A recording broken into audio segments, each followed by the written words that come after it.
This is a Dauntless Media Collective podcast. Visit dauntless.fm for more content. Hi, everyone. Welcome back to the Full Mutuality podcast.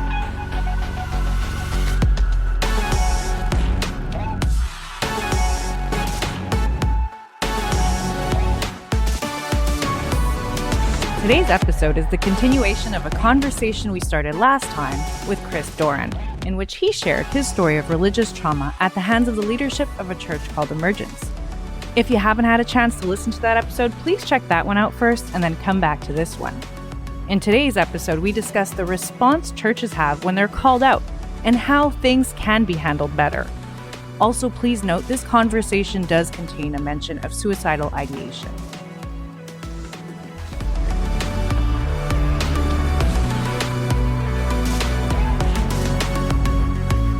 You know, when you were talking about recovery and the process of healing after, and just sort of how church community cutting you off because it had so many different layers of community and support, that it really ripped you from a lot of what you had for support at the time. I was thinking of secondary trauma as you were talking about this in terms of when you start giving your story and speaking out. And I'm really happy that you have finally found some great supportive people around you. And as you've gone telling your story, you've had some really good connections that you've made through this whole situation where you found some healthy community and you found supportive community. But I think it's good for people also to understand and be aware of the damage that comes from when you tell your story, not just the good connections you make, but the secondary trauma that comes from the not so pretty responses you can get, and how hard that is when you're coming out and being honest about something very vulnerable, something very difficult. It's basically spiritual abuse and trauma you've gone through to the point that you have PTSD from it. And I mean, I saw you're talking about how, you know, there's still gossip going on at Emergence, but I wanted to go back to, or just briefly touch on, I know, was it you, Nate, that shared it on your wall about, you know, you helped Chris to write out the story that we're going to put in the show notes. We should also put a link down there to Church Clarity as well for people who might want to check out that and see if, you know, a church they know might be connected. But I was thinking of the responses that people from Emergence gave to you, Nate, and to like they went after you too, Nate, in a way that I found just like stunning. And I want to tell this part of the story because, and you guys can jump in and telling it, but I'm thinking you're not the only ones who've probably gone through this, where you take your bravery and your courage and revealing this vulnerable thing you've gone through. And instead of people's hearts being touched and filled with compassion and love and wanting to be a support to you after what you've gone through, they feel the need to defend their church, to protect the leadership involved because they have connections to the leadership.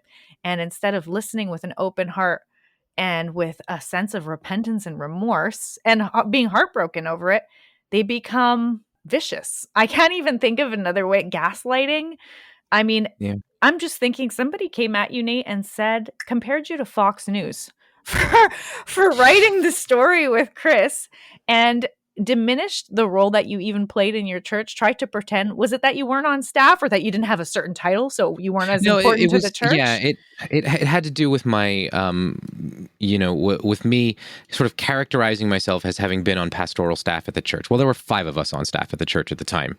And this was a mega church, right? At the time there were probably, I would guess between, 11 and 1,400 people in attendance. 5 people on staff for an average attendance of 1,100. You're a pastor whether you like it or not. But instead of actually going at what you regardless, honestly, I like all of that is immaterial, because the point that I was trying to make was not that I was a pastor at this church, therefore I had some kind of position or something. The point I was trying to make was that I was there. I was behind 6 days a week I was in that building with those people, hearing those conversations. It has little to do with my position and more to do with my proximity to these men. But I think that ties into something I wanted to point out is sometimes when you speak out, you end up gaslit and deflections happen like instead of addressing what you had taken the time, Nate, to write out with Chris, it became this side topic. Oh, let's change it on to, oh, there's something inaccurate in your story about your title or about, and like skipping over the much more broader and important point of what went down in order to basically deflect from the conversation, basically try not to hold the church accountable or listen to what Chris has been through. It just becomes about something completely unrelated. And I think that happens a lot in spiritual abuse, that when you're trying to confront the powers and the systems that are set up, there are people that come in. I don't know if any of you guys have heard the term flying monkey as Yeah. a, Well, as a term. yeah, in this context, yeah. I mean, so anybody who's not familiar, the flying monkeys would be referred Wizard of to Oz. yeah, from the Wizard of Oz, the Wicked Witch of the West would, send her flying monkeys to do her bidding. When So, he's translating that to these sorts of environments where you have leaders in higher positions who have who are probably party to some pretty egregious abuse. There are people who go out who aren't necessarily the leaders themselves, but who go out in defense of those leaders to basically, quote unquote, do their bidding. Yeah. And So. I wanted to point those elements out because, and I'm not just trying to crap on Emergence, although I think they handled it poorly, and a lot of people who jumped in to defend the leadership were not thinking through how to be like Christ in the situation, how to care about the whole bigger picture, not choosing when they see the good they ought to do to pick the wrong path. But I think these other elements in telling your story where spiritual abuse can happen, and I'd want people who've gone through something similar, whether it's, specifically on the LGBTQ topic or any other areas of church abuse, to be able to pick out and recognize other points like, well, Nate, you didn't say that nicely. I'm not objecting or saying everything you're saying is not true, but like the way that you put it, was the wrong way. There's sometimes like just different ways that people will attempt to discredit you or to turn around the story or to take the spotlight off or to change the narrative completely. Yeah. So Focusing on, you didn't say it nicely is one right. of those ways that gets done. Yeah. And that's something called tone policing, which is essentially when somebody is a victim of any kind of abuse, you telling them that the way that they're coming across is unhelpful or unhealthy, and maybe you should calm down in your delivery. Well, if somebody's in a car crash, you don't expect them to deliver the news of their traumatic experience, especially when everything is right there in front of them, with the sort of calm demeanor of a news anchor, right? Like, I don't know. Anyway, sorry. Chris, it looked like you had something you wanted to say. No, it's interesting. And I feel during these exchanges that were happening over these social media platforms after the article was released, I do want to say there were evangelicals that were not part of Emergence that were disgusted by what happened. So I want to point that out because that was something really powerful to me. Evangelicals from other churches were like, what the hell? Like, that's not okay. On top of that, something I noticed was the person that was really attacking the story didn't really ask any questions. And I think there's something to be said about that. I think if we would just start listening to people and instead of just speaking to people, if we listen to understand and not just to reply, which is a quote I really like, I think we would learn a lot and have more empathy. Something that really frustrated me with Emergence was, and it's in the article, Tom and I said we should have a forum to talk about LGBT issues. You can make your case. Calvin University did it with Justin Lee when he spoke, saying their case. But they allowed Justin Lee to speak about the history of LGBT treatment in the church, because there's something to say about people who are well-informed, and people should make their own decisions. The fact to me that they didn't want to have a forum, it didn't have to be during a service. It could have been during their Theology Thursday or whatever. The fact that they didn't want to have a forum, not even about that, but other issues, reveals to me they are wanting to push a certain narrative, and they don't want people thinking outside of the box. What I find really interesting, and again, it's not just Emergence, there's other churches, is people defending leadership, as you were talking about. So nowhere in this exchange, I don't think she mentioned once Jesus. Let me just go and see. No. you guys mentioned Jesus, but she didn't. It was an attack. And I think what I was seeing was people from Emergence, except 3 of them, were really upset with the article because it was attacking the church. And what people said to me was, you're pulling people away from Christ. You're pulling people away from Christ. You're making people hate the church. In fact, I got the opposite response. I got to talk to 2 of the founders of LGBT Bergen, which is going to be a nonprofit that's coming out soon. It was it was random coincidence, but really cool. Tom was there as well. And I got to tell them, and along with people I've spoke to about this article and everything that happened, no one views Jesus as hateful. No one hates Jesus. And the article, in fact, made people ask really good questions about Jesus. It didn't push them away. So what I saw was people were defending their leadership. What was even more interesting to me while I was attending this church, you would go to these like gatherings or even just going out to eat. All people would talk about were the pastors and going to church functions. Like that's all they would talk about. Yeah. And I was like, what are you guys, what are we doing here? Like, why aren't we showing God's love to people that are not in our circle? Why aren't we Emergence and other churches too? They have a huge race problem, and that could be a whole nother conversation. What are you, you could say you're anti-racist or that you love gay people, but what are you doing about it? One of the, I know what they're doing. They're teaching people that critical race theory is bad. And I know that for a fact with Emergence because we actually did cover this, but I won't go off topic too far. Okay. Yeah, I mean. But like, yes, I'm just affirming what you're saying, Chris, that like, yes, there are some other topics going on too. And what are they doing to actually address it? Unfortunately, doing a lot of damage. And in terms of just drawing people to Jesus, and people are going to be turned off from the church if you start talking about the problems. No, they're turned off at the way you are dealing with other human beings. And that needs to be addressed and that needs to be dealt with. I noticed that one of the other things that I saw people doing when they were responding to you was acting like, and I think when you said, no one asked me any questions, no one was, people were acting like they knew your story better than you did with what happened. Oh, like as they were addressing it, like they were in the room and in the discussions behind the scenes, and that they were talking over you about your own story. And I think when survivors come forward, when spiritual abuse survivors come forward, that is one of the most important things. Ask questions, let them tell their own story, and don't pretend that you know better just because you like your pastor.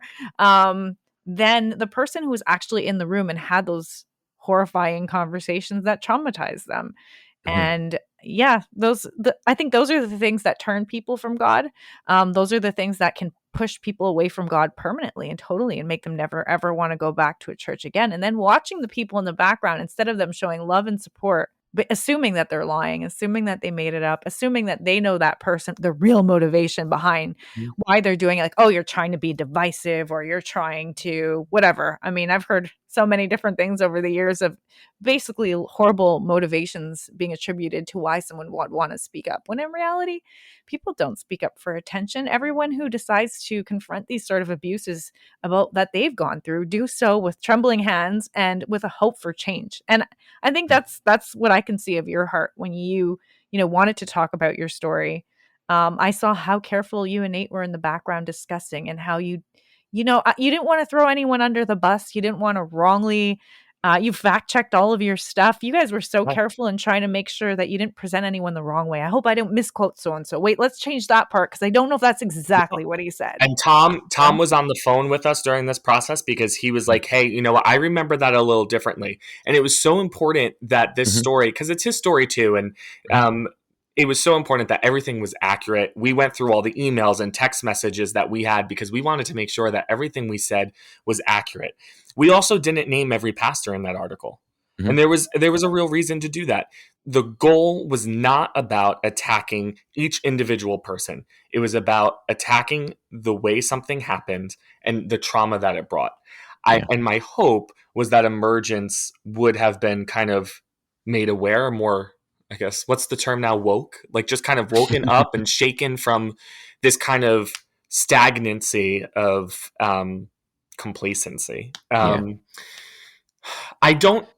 I think what it did was it probably put their walls up even more. I think it actually did not do much. I think they became very defensive. However, But you know, oh, go go ahead. ahead. Go Sorry. ahead. No, I was just going to say, however, as I said, the article was read. The views of this article were so many views. And the amount of messages and things from people I don't even know that were reaching out, saying how the story helped them, and they were reaching out and talking about what they went through at their church. It wasn't about emergence in the end. It was about religious abuse. Spiritual abuse is a real thing. It's not just about LGBT. It's about women. It's about people of divorce. It's about people of color. And so the article in the end produced so much good. And I hope, I think emergence eventually, I don't think I'm the last one this is going to happen to. Mhm. And I don't think I'm the loudest. I think there will be someone louder who will probably raise more of a stink. And I hope emergence can kind of figure stuff out, because if emergence doesn't figure stuff out and this keeps happening, not only is it hurting more people, it's hurting the congregation as well. Yeah, and I think you actually you said it right there. This is a bigger issue than just emergence. We just happen to be talking about emergence because it's your church. It's the church where you experienced this trauma. It's what we kind of coordinated on to share your story. It's the church that I had worked at for 5 years. But this is so much bigger than emergence. This is deep within the DNA of evangelicalism. And maybe you're a little bit more optimistic than I am. But my take on this is that evangelicalism, these sort of power structures, hierarchies, and abusive beliefs are so embedded in its DNA that I think it's going to die before it lets go of these things. However, I guess the optimistic side of me would say there is a mass exodus from these churches, and the abuses that come out of them. Not the least of which being probably the biggest brand in evangelicalism currently falling apart before our very eyes, in Hillsong. And Ravi Zachariah was another one. And Ravi Zacharias, exactly, another mainstay in the evangelical movement. One after another, these tent poles of evangelicalism falling apart. So there's a mass exodus from evangelicalism. And I think it's healthy for people who are leaving to determine, to ask themselves, is an allegiance to Jesus, or a faith in Jesus, or faith in whatever God I had been loyal to prior to all of this, as I walk away from this, is it worth holding on to that? And if not, then by all means walk away. But there are other faith expressions within Christianity that are providing opportunities for us to have these conversations and aren't maintaining these inequalities that exist in evangelical spaces. I think of churches like ours, the one that Gail and I attend, that are congregational in nature and whose pastor is accountable to its congregation, right? Where if at any point the congregation sees that the pastor is going off the rails, or is not leading with or not caring for them with the kind of pastoral heart that would reflect Jesus's teachings, they can convene an assembly to vote, to vote the pastor out. Like that, these sort of mechanisms, because the pastor has a lot of power, they have a lot of authority, and so that imbalance of power needs to be checked somehow. Yes. And I think the ability for the congregation, and not through some protective method like we saw with Mars Hill Church, where Mark Driscoll was the pastor, not something that the pastor has a lot of control over, but something that is in the hands of the congregation. Absolutely. So that there's accountability. I think that's very important. The church Tom and I go to in Brooklyn, called Forefront, their budget is on the website. They have a rotating elected leadership. And they have...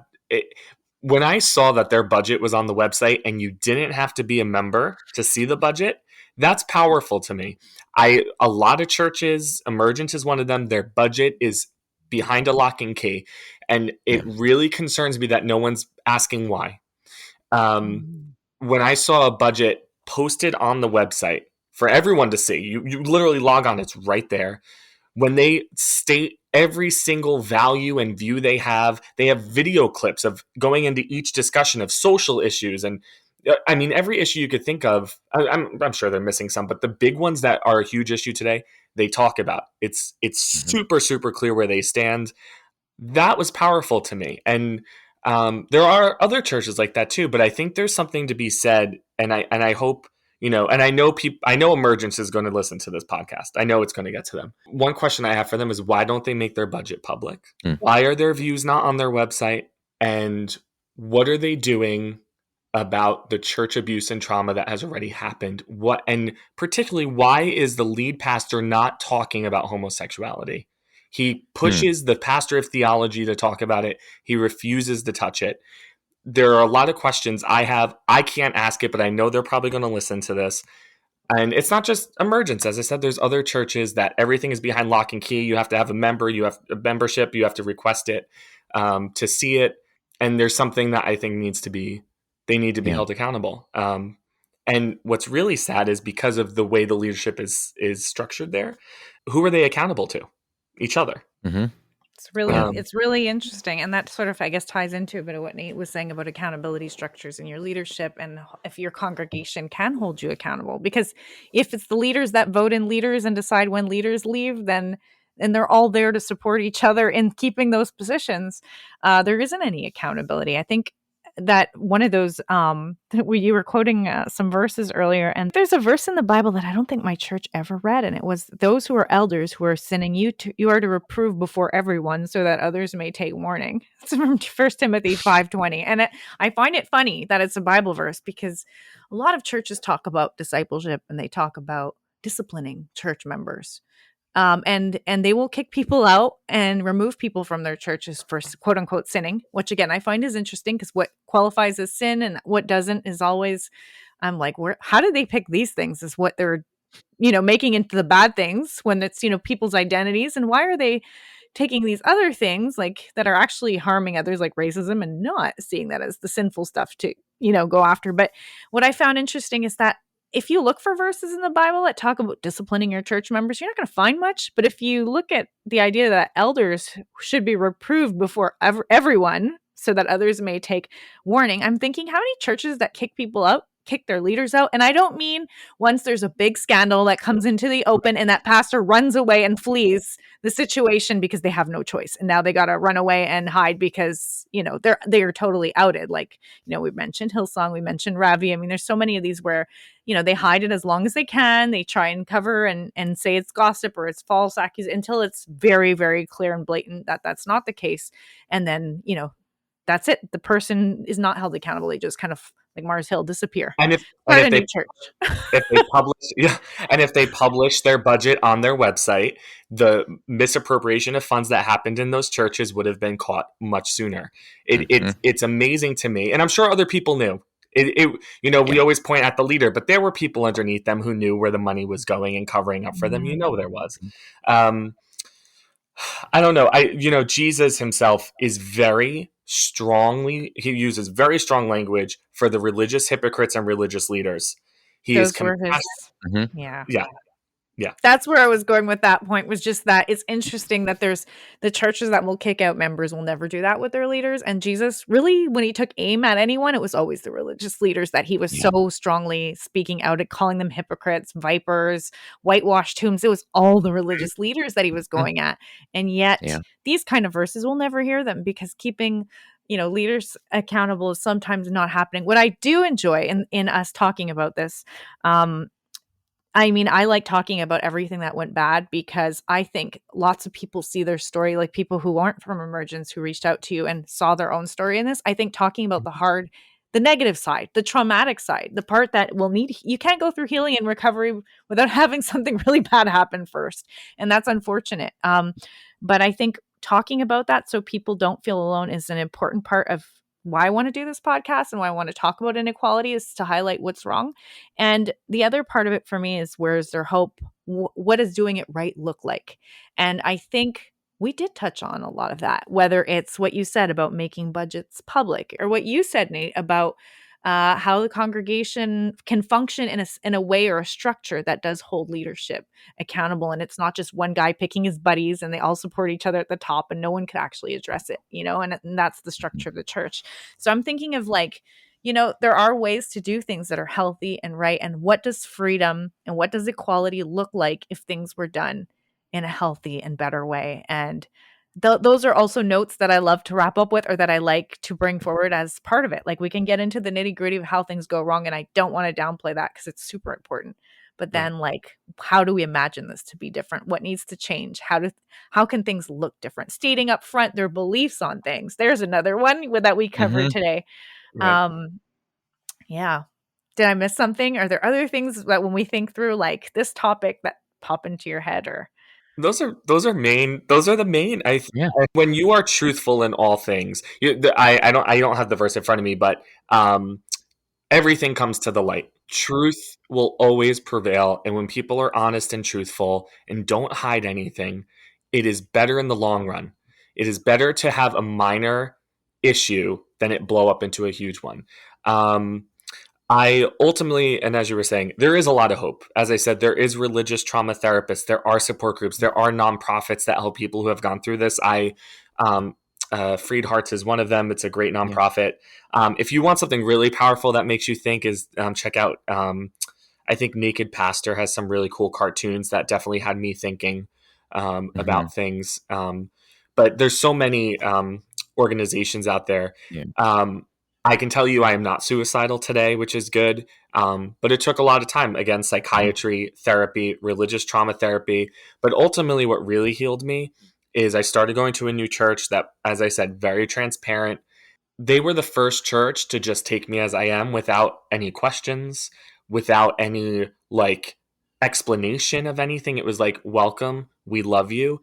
And all our views are on the website. Go look. There's nothing hidden. And you're always like, oh, something's hidden. Something has to be hidden. But, we're looking at the website and everything's there. And I've invited people to this church that are not Christian. And they said they love it because they can feel that everyone is welcome and loved. There is no hidden agenda. So there's a lot of hope out there. So that's something to put out there. transparency, honesty. I did have one more that popped in my head. I was thinking of, you had mentioned how the people who didn't reach out, or the silence, even on part of the leadership, if things are, working in the right direction. I actually had a story this week in my own trauma from spiritual stuff. And I'm not going to get into my whole story, but I had my church that I feel safe in, and I had gone through past spiritual trauma, and I had an issue that happened in my church. And then I had to go confront the pastor, and I was like, oh no. Like, I don't want to ruin my safe space by having to find out if my church is for real. You know what I mean? Like, how are I'm used to being gaslit. I'm used to being a troublemaker when I speak up and speak my mind. I'm used to being that woman who speaks her opinion. Women are supposed to be submissive and meek and quiet, not, yeah, women teachers in patriarchal churches, it's not a great thing. It burns you. But my female pastor was just such a sweetheart, and her response to me was something I'd never experienced before, but it was very healing. It was taking my criticisms to heart. It was making it that I mattered more than her defending what went down. She wasn't about defending anything. She was about understanding and apologizing. Right. And what I we're talking about how can things be done right. We're talking about clarity. We're talking about transparency on the website. We're talking about leadership structures. I'm thinking even repentance from leaders that can acknowledge when they blow it and come to you. Chris, they should have come to you already. This is a problem when church leaders can't be humble and come to you and talk to you. There's a last quote, something, and then if any of you wants to have the last word, I don't need to. That's fine. But there's a quote I came across, and if anyone knows where it's from, or if someone finds it, maybe we'll put it in the show notes. I'm not sure. I just wrote it down because I thought it was cool. It said, without repentance, reconciliation is manipulation. Without accountability, forgiveness is marketing. And without justice, unity is crowd control. So it just made me, that quote, it was really powerful and made me think about talking about unity. We don't want to be divisive, so we don't bring up stuff, but there's really no repentance, no accountability, and no justice on situations, and how those things end up being manipulative and about marketing and control rather than really being about what they're claiming it is. Reconciliation and forgiveness and unity can be words that are weaponized if they don't have the substance and teeth and meat behind it that back up that those are sincere endeavors. And, Yeah. my hope would be for the leadership of Emergence that does listen to take the time to reach out to you and maybe to be convicted in their hearts. I'm more of a pessimistic person, so that's, but I still hope, my experience this week, working through my own past spiritual trauma and having the courage to confront leadership was a big learning lesson for me, that it doesn't always have to keep repeating forward in a negative way, that sometimes, even though you've only experienced it in this negative way, that some places can do it right and some people are for real. And that you don't have to find out that it's all a ruse at the end of it, and be disappointed all the time. Yep. Yeah. So. Yeah. So kind of to wrap up, what I want to do is provide, because I think, in my opinion, and not that I feel like I need to have the last word as the straight man in the room, but in my opinion, I think one of the best ways for you to find healing is through therapy. I know we touched on some stuff during our conversation regarding mental health. And I think it's important to talk about that. And the first step really is to find a good therapist. In a lot of spaces, I think the landscape is improving a little bit overall as far as coverage for mental health. So in all likelihood, you're if you have a good job that has halfway decent benefits, you might have mental health coverage. And there's a website. This is how I found my therapist, actually. It was a website called reclamationcollective.com. And they actually Shout out have to our friend Kalisa, who I think directed you there. Yes. She provided me with the website, and I was able to find my therapist through it. And they provide therapists who specialize in religious trauma and adverse religious experiences, including, and then they also go through things like your deconstruction, deconversion, and spiritual abuse storylines and journeys along with you. And so far, my experience has been, to borrow a religious spiritual term, divine. This has been another term. This has been a godsend. So I'm very grateful. So if anybody, I'll put that in the show notes as well. If anybody's looking for help, this is a great resource. They have therapists across the U.S. And many of them take the big insurance coverage.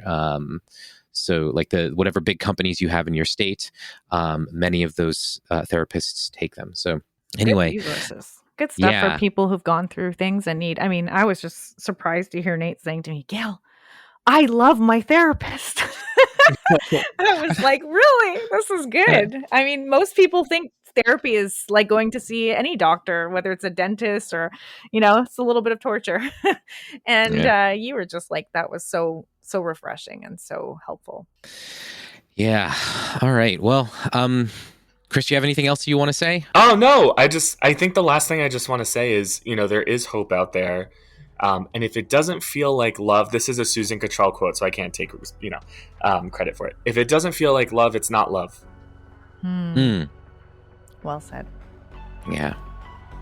Chris, thank you so much for joining us and sharing your story on our show. This wraps up another episode of Full Mutuality. If you like what you heard, be sure to subscribe to us on your favorite podcast app so you can get new episodes delivered right to your device. Visit fullmutuality.com for links to the apps and platforms we're available on, our social media profiles, previous episodes, information on our guests, and so much more.